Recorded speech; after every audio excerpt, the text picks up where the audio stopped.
Berjumpa kembali bersama saya Wong Gandeng Sakdonya. Mohon untuk tidak menyebutkan nama dan identitas dalam percakapan ini karena percakapan ini saya naikkan dalam konten YouTube. Oh iya. Gimana Mbak? Gini, mau nanya, saya kan rencana ada mau nikah sama orang Hongkong gitu kan. Siap. Nah, terus katanya kalau cowoknya pernah di penjara itu sultannya nggak bisa turun ya? Wah, kalau itu saya nggak bisa prediksi ya Mbak. Kalau bisa di penjara, tapi kalau menurut saya bukan bekas di penjara. Selama dia bekerja, punya tabungan, ada rumah, ya nggak apa-apa. Karena kan penjara itu kan ya, aku nggak ngerti penjaranya kan karena apa, bisa dipahami kan? Soalnya penjaranya itu dulu pas dia waktu masih 17 tahun, umur 17 itu sudah lama sekali sih. Sekarang kan dia udah hampir 40, kan udah hampir 20 tahun kan gitu.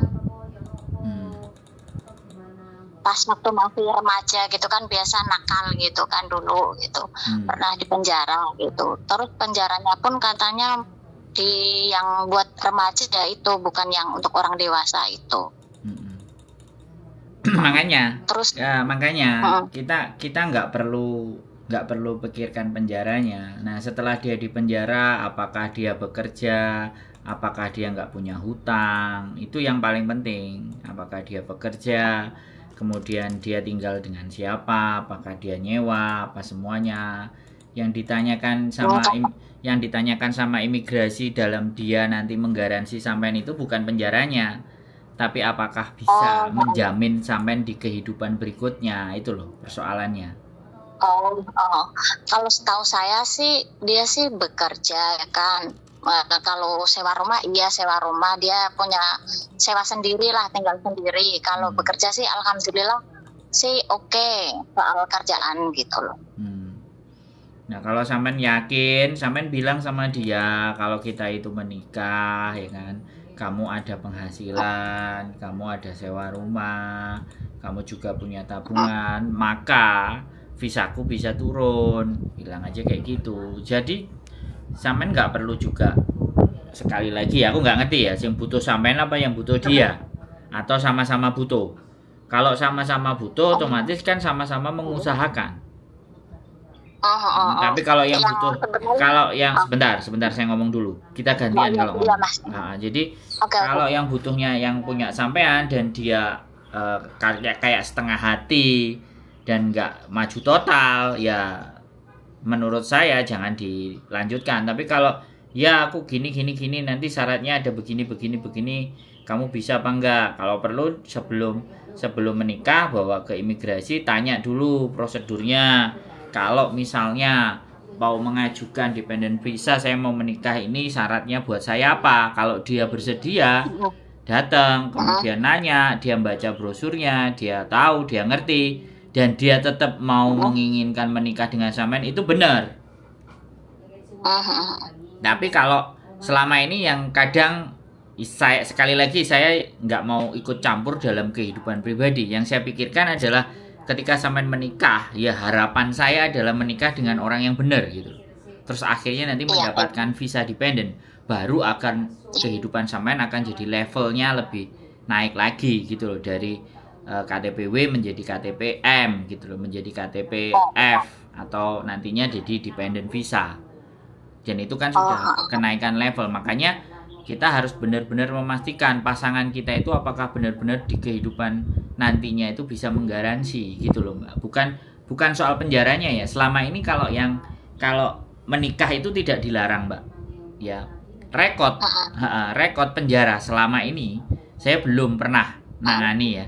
Saya belum pernah, teman-teman yang minta tolong ke saya itu mantan suaminya penjara. Tapi satu ada paper, tapi dia paper. Kalau paper kan kita nggak bisa prediksi ya kalau paper itu kapan akan turun dependent visanya. Tapi kalau sampai orangnya masih resmi, itu kemudian dia permanen. Nah, ini yang harus kita sampaikan agar supaya nanti sampean juga dapat dependen gitu loh. Harapannya begitu. Kalau dia itu soalnya kan saya pernah dengar itu kalau mantan napi itu visanya susah turun gitu. Ya itu kan sampean pernah dengar. Sekali lagi kalau pernah dengar itu kan berarti masih meragukan. Bisa dipahami nggak?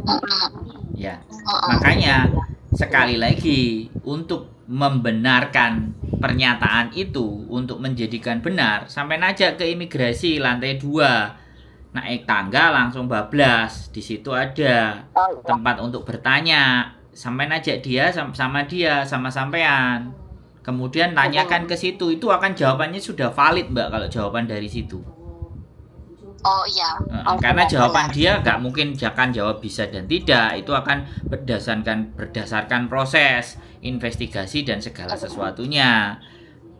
Lantai 7 yang akan memproses, tapi setidaknya ketika sudah bertanya di situ itu kan punya gambaran apa saja syarat yang dibutuhkan dari pihak laki-laki.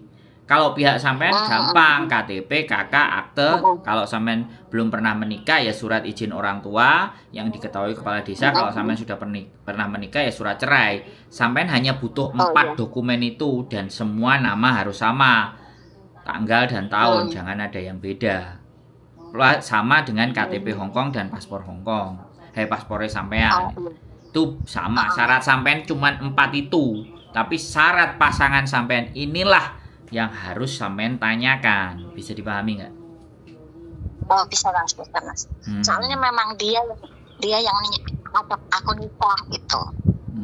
Nah iya, kalau dia yang ngotot itu jauh lebih baik. Makanya yuk kita ke imigrasi lantai 2 dan hari biasa, atau kamu sendiri. Kalau aku kan kerja nggak bisa dengan majikan. Kalau sampean perlu izin ya udah, tapi jangan sekali-sekali sampean nyampaikan ke majikan sampean mau nikah.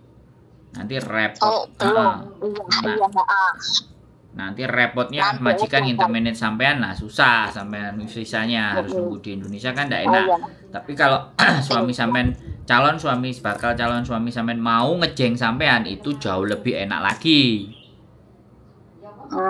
Jadi sampean tinggal bersama terus habis itu nikah, itu enak gitu. Berarti kan memang belum tentu kalau mantan napi itu visa nggak bisa turun ya mas ya. Makanya dicoba, suruh ngejeng sampean dulu. Kalau dia bisa, artinya nanti nikah itu bisa. Itu patokan. Lupa aku. Bisa itu jadi patokan. Soalnya takutnya kalau udah nikah terus visa nggak bisa turun, kan akunya juga nggak bisa kerja gitu loh. Sebentar. Kalau sampean masih dengan majikan ya sampean tetap bisa kerja dengan majikan, no? Iya, sampean kalau menikah itu, nih. Sebentar, sampean menikah nih kan? Iya. Setelah menikah sampean masih di majikan nih. Majikan enggak tahu, sampean sudah menikah, sampean apply dependent. Nah, apply dependentnya itu kalau tidak disetujui atau tidak diturunkan, itu dia pasti kasih alasan. Kenapa? Nah, alasan itu nanti kita perbaiki, baru kita apply lagi. Nah, itu bisa. Nah, sampean masih di dalam majikan, artinya visa sampean masih hidup, maka itu masih aman. Bisa dipahami nggak? Bisa. Nah, sama kalau misalnya sampean dijeng sama calon suami sampean, dijeng ternyata bisa, kan sampean tinggal tuh sama calon suami sampean. Nah, ketika habis itu terus sampean memutuskan untuk menikah dan ibaratnya visa dependennya nggak ACC, nggak di-approve, kan sampean sudah sama dia. Visa sampean masih hidup. Oh iya. Bisa dipahami nggak? Jadi yang wajib ingin saya sampaikan kepada sampean tahu adalah selama proses dependent visa, harapan saya adalah sampean visa masih hidup. Yang penting masih jadi TKW gitu kan? Ya, masih hidup. Visanya masih ada gitu loh. Itu nggak usah khawatir. Yang jadi repot itu kan kadang-kadang wis selak pingin dang wis gak popo wis paper ae OS itu keputusan yang salah. Iya mas. Belani lanangane yo nek lanangane nanti iso bikin approve, kalau enggak ya, sing remuk kan sampean Mbak, dan saya nggak mau begitu. Saya nggak mau teman-teman saya itu malah terjerumus gitu loh gara-gara tai kucing rasa coklat. Ya benar. Makanya aku pun udah ngomong sama dia. Soalnya syaratnya kebanyakan seperti ini. Temanku yang pada nikah itu kan dia, oh oke loh. Cuman dia kan pernah ngomong gitu, dulu aku pernah gini gitu. Makanya aku suruh ya nanti diberesin dulu semua masalahnya. Nah, tanya gimana baiknya kan. Kalau dulu di penjara itu gimana gitu kan. Aku ngomong sama dia gitu. Nggak apa-apa. Bagi saya maju aja. Oh iya Mas, makasih ya Mas, makasih atas. Soalnya ada juga nih, tapi ini spesial case ya. Oh lupa aku. Jadi suaminya itu malah pembunuh. Oh ya. Tapi dia punya anak 3 dengan laki-laki tersebut. Nah, si perempuan itu paper. Habis OS terus nikah terus paper. Karena kan hamil melahirkan anaknya kan harus pakai identitas. Nah, identitasnya dia kan paper. Nah, kemudian dia paper, anaknya 3. Ketika anaknya 3, visa dependennya keluar. Sekarang sudah permanen, tapi anaknya jadi 5. Oh. Jadi suaminya pembunuh bayaran beneran. Preman suaminya. Tapi ya alhamdulillah ya masih mau ke penjara juga kan. Ya, tapi kan yang nyelamatin anak karena punya anak. Oh. Itu anak itu sekarang di Hong Kong mahal, Mbak. Maksudnya dihargai dan diakui gitu loh. Bahkan bisa mensuplai KTP-nya sampean. Berarti ibunya ikut anaknya gitu ya kan Mas? Ya maksudnya dengan prosedur yang benar gitu loh. Misalnya menikah ya ada suaminya tanggung jawab mau nikahi sampean ya kan. Kemudian punya anak, nah sampean terus apply itu kan. Tapi kalau untuk ajaran kita orang timur ya punya anak duluan sebelum menikah ini kan sesuatu lah. Itu sampean pikirkan. Iya. Nggak mau lah kayak gitu. Ya makanya itu sampean pikirkan. Tapi kalau bagi saya beberapa teman-teman yang paper yang langsung bisa ngelahirin anaknya dalam 2-3 tahun itu dependennya cepat keluar. Berarti baiknya gini ya Mas. Nah, saya sama dia ke imigrasi biar lebih jelas gitu kan. Syaratnya apa gitu. Soalnya itu banyak yang bilang itu kalau pernah di penjara kan visanya nggak bisa turun gitu, banyak yang bilang nggak gitu. Kan mereka bilang mereka bukan petugas imigrasi. Iya benar sih. Ya kalau mereka petugas, makanya kan kita itu harus berteman kepada orang-orang yang setidaknya mempunyai wawasan, bukan a priori gitu loh, bukan asal jeplak lambene ambek cangkeme gitu loh. Benar. Jadi, makanya aku tanya ke Mas Sandro.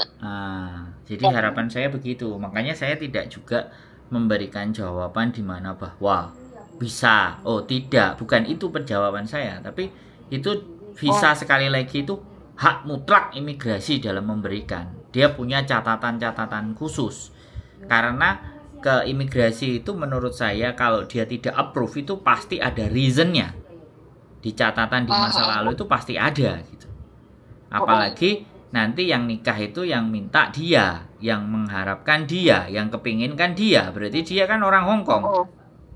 Iya. Nah, kalau dia orang Hong Kong yang mau sama sampean ya sudah. Palingnya nanti terus ya nggak mungkin dia ngasih peringatan, itu udah urusan pribadi. Kalau penjara itu kan kesalahan pribadi, tidak boleh ditimpakan kepada sampean atas kesalahannya dia. Nah, untuk visa, pengajuan dependent visa, kalau ditolak hanya alasannya penjara, berarti sampean nggak pernah punya salah, kemudian sampean dipersalahkan. Itu tidak. Itu menurut logika saya nggak masuk di Hong Kong. Apalagi dia sudah sekarang udah bertobat, dalam artian dia ada rekod bayar MPF, dia ada rekod dia bekerja, dia punya tabungan, dia sewa rumah. Itu sebenarnya sudah tidak menjadi alasan. tinggal aja kan diri sampean trauma nggak kalau orang ini di masa lalu itu melakukan kejahatan. Nah, kekhawatirannya adalah sampeannya nanti ibaratnya nantinya akan Kalau saya kan nggak masalah. enggak gini loh Mbak, kan kita berbicara, jangan bicara nggak masalah loh ya. Masa depan itu tidak bisa hanya dengan tidak masalah. Tapi kita melogika, bukan berarti saya menganggap pasangan sampean itu nanti akan melakukan kejahatan terhadap diri sampean. Bukan. Tapi kalau orang Hong Kong memungkinkan tidak memberikan visa untuk sampean bisa tinggal sama calon pasangan suami sampean, mungkin dasar pertimbangannya kejahatan yang dilakukan di masa lalunya. Itu harapan, itu pikirannya mereka bisa dilakukan di kemudian hari kepada sampean gitu. Tapi kalau bisa terulang lagi gitu ya. tapi kalau kejahatan itu kan kejahatan psikopat lah, emang nyiksa apa itu. Nah, kalau kejahatannya cuman ya dia cuman nakal terus nyuri barang itu nggak masuk gitu loh Mbak. Maksud nggak yang saya omongin? Maksud. Biar sampean itu sampean punya pandangan gitu. Dia itu ngomong sama saya itu dia dulu nakal itu karena nyopet pas zaman remaja itu. Oh ya sudah. Jadi kan kalau kayak gitu menurut saya mah lanjutkan aja. Ya wis, makasih Mas atas sarannya, atas infonya Mas. Siap. Sehat selalu ya Mbak. Assalamualaikum. Waalaikumsalam warahmatullahi wabarakatuh.